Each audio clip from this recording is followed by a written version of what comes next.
नमस्कार। Video lecture की इस कड़ी में आज जो हम टॉपिक्स को क्लियर करेंगे उनमें सबसे पहले entity relationship model, second entity relationship diagram और third extended features of entity relationship diagram. इन तीन टॉपिक्स को हम आगे क्लियर करेंगे, लेकिन अभी जो इस लेक्चर में हम डिस्कस करेंगे वो है हमारा एंटिटी रिलेशनशिप मॉडल।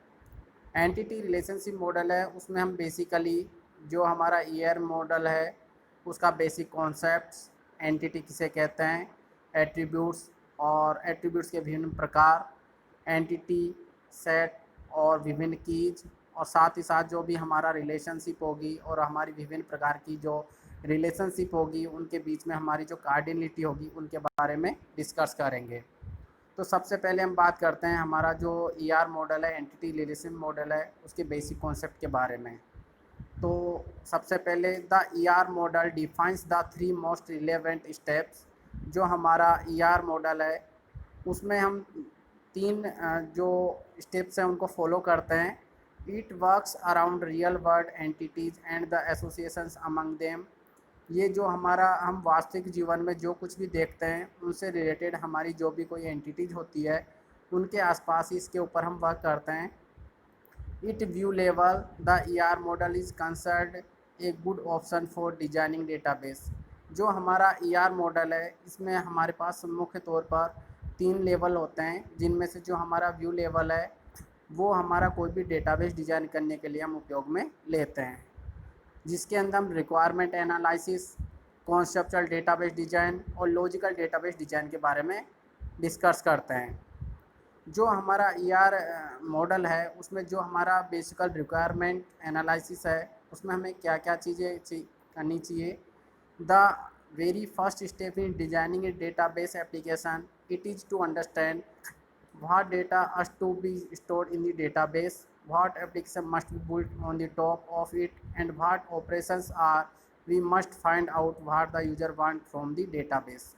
जो हमारी बेसिक रिक्वायरमेंट है इसमें सबसे पहले हमें ये देखना है कि जो भी हमारे डेटाबेस एप्लीकेशन है उसमें हमें कौन सा डेटा कौन सी जगह पर स्टोर करना है। साथ ही साथ हमें ये देखना है कि जो भी हमारी एप्लीकेशंस हैं वो हमारे किस लेवल पर रहेगी। और थर्ड है हमारे जो भी ऑपरेशंस हम परफॉर्म करने जा रहे हैं तो वो हमारे जो भी यूजर है उनकी कंडीशंस को फुलफ़िल करते हैं या नहीं करते हैं। सेकंड इसमें हमारे पास चीज़ निकल के आती है कॉन्सेप्चुअल डेटाबेस डिज़ाइन। जो हमारे कॉन्सेप्चुअल डेटाबेस डिज़ाइन है इसमें हम the information gathered in the requirements analysis step is use to develop a high level description of the data. जो हम कॉन्सेप्चुअल डेटाबेस की बात करते हैं तो इसमें हम कोई भी हमारे पास जो भी इंफॉर्मेशंस होती है उनको गैदर करते हुए हाई लेवल जो हमारे पास डिस्क्रिप्शन है उसके हिसाब से हम डेटा को डेटाबेस में स्टोर करते हैं along with the constraints known to hold over the data. साथ ही साथ हम इसमें डेटाबेस के जो भी हमारे कंस्ट्रेंट्स होते हैं उनको भी डिफाइन करने का हम काम करते हैं।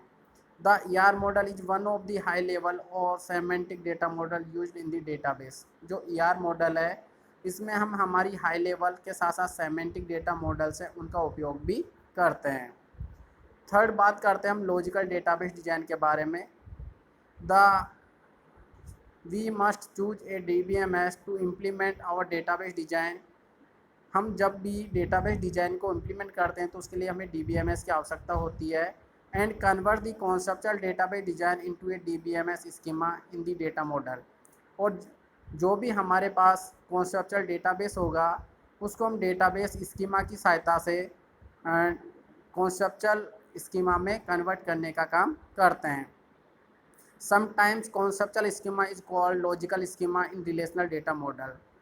अधिकतर हम जो हमारे पास कॉन्सेप्ट लॉजिकल स्कीमा है उसको हम कॉन्सेप्चुअल स्कीमा भी कहते हैं। स्कीमा जनरली हमारी जो भी कोई एंटिटी होगी तो उनका जो भी हमारा फ्रंट व्यू होगा या फिर कह सकते हो कि जो भी हमारी टॉप लाइंस होती है जिसको कि हमें डिफ़ाइन करते हैं किसी भी डेटाबेस में तो उसको हम स्कीमा कहते हैं। इसके बाद हम बात करते हैं एंटिटी के बारे में। An entity can be a real world object either animate or animate that can be easily identifiable. Entity हमारा कोई भी रियल वर्ड हो सकता है जिसको कि हम आसानी से आइडेंटिफाई कर सकें। यदि हम एक एग्जांपल की बात करें तो जैसे हमारे पास कोई भी एक स्टूडेंट है, स्कूल है, टीचर है, क्लास है, जो कि हमारे अपने आप में काफ़ी सारी एंटिटीज़ है, उनकी विशेषताओं को डिफाइन करता है, तो वो सारी की सारी हमारी एंटिटीज़ कहलाती है। All these entities have some attributes और property that given him their identity. हमारी जो भी एंटिटीज होगी उनकी कुछ प्रॉपर्टीज या फिर एट्रीब्यूट्स होते हैं जिनकी सहायता से हम हमारी एंटिटीज़ को डिफाइन करते हैं। इसके बाद हम बात करते हैं एंटिटी सेट के बारे में। An entity set is a collection of similar types of entities. जो हमारे पास एंटिटी सेट है वो हमारे पास समान प्रकार की एक एंटिटीज का ग्रुप होता है। एन एंटिटी सेट में contain entities with attribute sharing similar values. जो एंटिटी सेट है उसमें हम समान प्रकार की जो भी एंटिटीज है तो उनमें हम जो भी एट्रीब्यूट्स हैं उनमें डेटा को आपस में शेयर कर सकते हैं। For example a students set में contain all the students of a school. यदि हम एक एग्जाम्पल की बात करें कि जो भी हमारे पास कोई भी स्टूडेंट्स हैं जो भी किसी भी एक डिपार्टमेंट से लिंक रखते हैं तो उनमें हम आपस में डिपार्टमेंट्स और स्टूडेंट्स में भी जो भी हमारे पास डेटा है उनका आपस में शेयरिंग कर सकते हैं, तो ये कहलाएगा हमारा एक एंटिटी सेट। इसके बाद हम बात करते हैं एट्रीब्यूट्स के बारे में। Attributes entities are represented by means of their properties called attributes. Attributes हमारे जो भी एंटिटीज होती है उनकी जो भी प्रॉपर्टीज होती है वो सारी की सारी हमारे पास एट्रीब्यूट्स कहलाती है। All attributes have values. समस्त प्रकार के जो भी हमारे पास एट्रीब्यूट्स होंगे वो अपने आप में कुछ वैल्यूज रखते हैं। फॉर स्टूडेंट एंटिटी में have name, class and age attributes. यदि हम एक एट्रीब्यूट की एग्जाम्पल की बात करें तो यदि हमारे पास एक स्टूडेंट नाम की एंटिटी है तो स्टूडेंट का जो भी नेम होगा, एज होगी, क्लास होगी, एड्रेस होगा, ये सारे के सारे उसके हमारे पास एट्रीब्यूट्स होंगे। देयर एग्जिट्स ए डोमेन और range of value that can be assigned to attributes. जो हमारे पास जो भी एट्रीब्यूट्स होंगे तो उनकी हम जो भी वैल्यूज होती है उनको डिफ़ाइन करने का भी काम करते हैं। यदि मैं एक एग्जांपल की बात करूं कि हमारे पास कोई भी एक स्टूडेंट है, उसका नाम है, वो हमारे पास कोई भी एक न्यूमेरिक वैल्यू होनी चाहिए। साथ ही साथ ये हमें देखना है कि कोई भी हमारे एट्रीब्यूट्स हैं उनमें हम जो भी वैल्यूज फिल कर रहे हैं तो वो नेगेटिव नहीं होनी चाहिए। ठीक है, इस चीज़ों का हमें ध्यान रखना है। इसके बाद हम बात करते हैं विभिन्न प्रकार के एट्रीब्यूट्स के बारे में। तो इनमें सबसे पहले simple attribute. Simple attributes are atomic values which can not be derived further. For example a student phone number is an atomic value of 10 digits. Simple attributes की बात करें तो सिंपल एट्रीब्यूट्स हमारे पास वो होते हैं जो अपने आप में एक एटॉमिक वैल्यूज रखते हैं। यदि मैं एक एग्जांपल की बात करूँ, जैसे स्टूडेंट है हमारे पास और स्टूडेंट का यदि फ़ोन नंबर है तो वो हमारे पास कोई भी एक एटॉमिक वैल्यू, मतलब इस तरह की वैल्यू होनी चाहिए जो अपने आप में एटॉमिक हो, जो इसका हमारे पास कोई भी यानी कि दूसरा अल्टरनेट या फिर दूसरा रिपीटेशन नहीं हो। सेकंड है composite attribute. Composite attributes are made of more than one simple attributes. Composite attributes हमारे पास एक या एक से अधिक जो भी सिंपल एट्रीब्यूट्स हैं उनका ग्रुप कहलाता है। यदि मैं एक एग्जांपल की बात करूँ, यदि हमें कोई स्टूडेंट है और उसका नेम है, नेम में हमने इसको कैटेगराइज किया कि स्टूडेंट का first name, middle name and last name, तो ये हमारे पास एक कंपोसाइट एट्रीब्यूट्स का एग्जांपल है। फिर इसके बाद हम बात करते हैं डिराइव्ड एट्रीब्यूट्स के बारे में। Derived attributes are the attributes that does not exist in the physical database but their values are derived from other attributes present in the database. Derived attributes हमारा ये है कि जो फिजिकली तौर पर खुद तो एग्जिस्ट नहीं करता है, लेकिन जो भी हमारी उसकी वैल्यूज है या फिर डेटा है वो किसी दूसरे एट्रीब्यूट्स के ऊपर निर्भर करता है। फॉर एग्जांपल यदि हम बात करें कि यदि हमारे पास कोई एक एम्प्लॉई है और यदि हमें उसका जो भी सैलरी का एवरेज कैलकुलेट करना है तो उसके लिए हमें जो भी एम्प्लॉई है उसका बेसिक सैलरी, उसका जो भी HR, DA, ये सारी चीज़ें हमें मालूम होनी चाहिए, तो वो हमारे पास कहलाएगा डिराइव्ड एट्रीब्यूट्स। इसके बाद हम बात करते हैं सिंगल वैल्यू एट्रीब्यूट के बारे में। Single value attribute contain single value.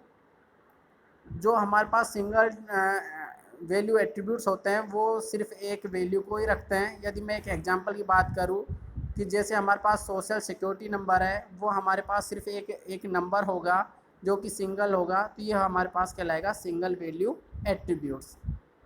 इसके बाद हम बात करते हैं मल्टी वैल्यूड एट्रीब्यूट्स के बारे में, जिसके अंदर हम एक या एक से अधिक जो भी हमारे पास एट्रीब्यूट्स हैं उनकी वैल्यूज़ को स्टोर करके रखते हैं। जैसे कि यदि हमें एक एग्जांपल की बात करें कि यदि हमारे पास कोई भी एक कैंडिडेट है, यूजर है, और उसका जैसे फ़ोन नंबर, ईमेल एड्रेस या फिर एड्रेस है, ये सारी की सारी चीज़ें हैं, तो ये होगा हमारे पास मल्टी वैल्यूड एट्रीब्यूट्स, जिसके अंदर हमें एक से अधिक वैल्यूज़ की आवश्यकता पड़ती है। इसके बाद हम बात करते हैं विभिन्न प्रकार की कीज के बारे में। की इज एन एट्रीब्यूट और collection of attributes that uniquely identifies an entities among entity set. जो की है वो हमारे पास कोई भी विभिन्न प्रकार के जो एट्रीब्यूट्स हैं उनको आइडेंटिफाई करने के लिए हम उपयोग में ले सकते हैं, लेकिन साथ ही साथ इसमें हमारे पास कोई भी एंटिटीज है उनका सेट भी हो सकता है। यदि मैं एक बात एग्जांपल की सहायता से एक्सप्लेन करना चाहूँ कि यदि हमारे पास कोई स्टूडेंट्स है, उनका रोल नंबर है, तो उन काफ़ी सारे जो भी हमारे पास स्टूडेंट्स हैं उनमें से हम रोल नंबर की सहायता से उनका डेटा को एक्सेस कर सकते हैं। जो हमारे पास विभिन्न प्रकार की कीज है उनको हम मुख्य तौर पर 3 भागों में डिवाइड करते हैं। सबसे पहले हमारे पास super key. Super key a set of attributes that collectively identifies an entity in any entity set. जो सुपर की है वो हमारे पास एक या एक से अधिक जो भी एट्रीब्यूट्स होंगे उनमें से किसी भी एंटिटी या एंटिटी सेट को आइडेंटिफाई करने के लिए उपयोग में ली जाती है। इसके बाद हम बात करते हैं कैंडिडेट की। ए मिनिमल सुपर की इज कॉल्ड ए कैंडिडेट की। एन एंटिटी सेट में have more than one candidate की। जो हमारे पास सुपर की होती है उनमें से जो हमारे पास कोई भी एक मिनिमल की होगी वो कैंडिडेट की कहलाती है, और साथ ही साथ जो हमारे पास एक या एक से अधिक एंटिटी सेट होंगे उनमें से ही कोई हमारे पास एक कैंडिडेट की होती है। इसके बाद अब बात करते हैं प्राइमरी की बारे में। A primary key is one of the candidate keys chosen by the database designer to uniquely identify the entity set. जो हमारे पास कैंडिडेट की होती है उन्हीं में से किसी एक को हम प्राइमरी की डिक्लेयर करते हैं, जो कि डेटाबेस डिज़ाइन के द्वारा जब कभी भी वर्किंग की जाती है तब आइडेंटिफाई की जाती है। इसके बाद हम बात करते हैं रिलेशनशिप के बारे में।